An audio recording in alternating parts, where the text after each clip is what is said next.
કે ચેતક બાપુ ચેતક જેવું જો ખાનદાન જાનવર એની પાસે ન હોત ને તો આ ચેતક ને બાપુ કોઈ ઓળખતો મહારાણાને કોઈ ઓળખતો નહોતો. દિલ્હીના બાદશાહે જ્યારે બાપુ એને દુશ્મની થઈ અને દિલ્હીનો બાદશાહ બાપુ એક જ રટણ કરીને બે આખા હિન્દુસ્તાનમાં કોઈને નાજ ન કરવા તો બધું લઈ લો. અને મહારાણા પ્રતાપ વિચાર કરે છે કે દિલ્હીના બાદશાહ હું મારે ટકવું એ મારી ઓકાત બહારની વાત છે, પણ હું એના શરણે ન જઈએ. હું મારા સૈનિકો લઈને અહીંથી નીકળી જાઉં, બાકી હું એના શરણે ન જાઉં. 400 સૈનિક મહારાણા પ્રતાપ પાસે હતા અને દિલ્હીના બાદશાહ પાસે 22,000 સૈનિકની ફૌજ હતી. ભાઈ 400 સૈનિક લઈ ડુંગરના ગાળામાં રાણો વયો ગયો. 2 દી 5 દી મહિનો 2 મહિના 6 મહિના પછી ખાવું પડે એમાં તો હાલે નહીં. ઘોડાના પાવળા હતા ને પાવળા બાપુ ખંખેરી બાજરો ખંખેરીને એમાંથી બાપુ 2 દી 5 દી કાઢ્યા. અને પછી એને એમ થયું કે હવે અમારી પ્રજા બધી ભૂખી આંધળી થઈ જાય, હવે કરવું શું? હવે મારે દિલ્હીના શરણે જવું પડશે. દિલ્હીના શરણે જવું પડશે. આ વાત ઉડતી ઉડતી બાપુ એનો મિત્ર ભામાસા વાણિયાનો દીકરો. જો બાપુ મિત્ર એવા રખાય, મિત્ર હેડા કીજીએ કે ઢાલ સરીખા હોય, સુખમાં પીછે રહે અને દુઃખમાં આગે હોય. અડધી રાતે બારનું ખકડાવન બાપુ જે જવાબ આપે ને ભાઈબંધ એવા રખાય. બીડી હોનું ખિસ્સા ફાડી નાખે એવા ભાઈબંધને શું કરવાના? હગો હારો હાપડે ને મિત્ર મળે લબાણ, પત્ની મળે કબાર જાતો હેડે જો અવતાર તણે પખા મોળા હોય તો ગિરનાર ભેગું થઈ જવાય, કાંઈ વળે નહીં.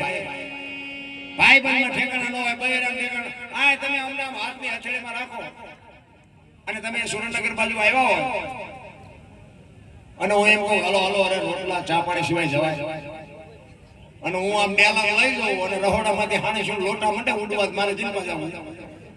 હે હારું માણા હોય ને તો જ બાપુ જીવવાની મજા આવે. બાકી જીવે બધા અને બૈરાય છે બધાય, પણ અમુક બધાને ખબર છે જેવા હાલમાં જીવે છે.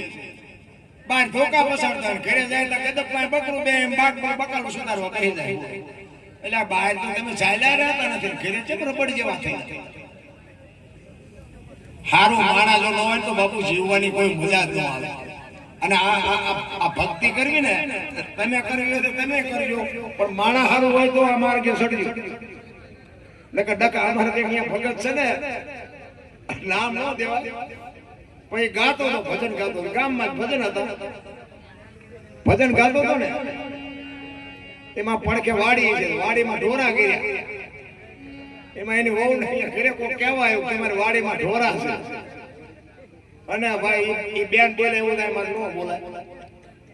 બાપુ અઢી પણની ચોકથી આવે અને અહીંયા એના ઘર આવી રીતે ચાલુ ભજન ભજનના દીકરા કે ઓલે તારી માયું કે જો ખેતરમાં પહોંચી ગઈ. આટલા માણસ હોય છે, મને મારું ભાઈ રોઈ કે તારી માયું આ પહોંચી મારે ચિંતા લાવવા.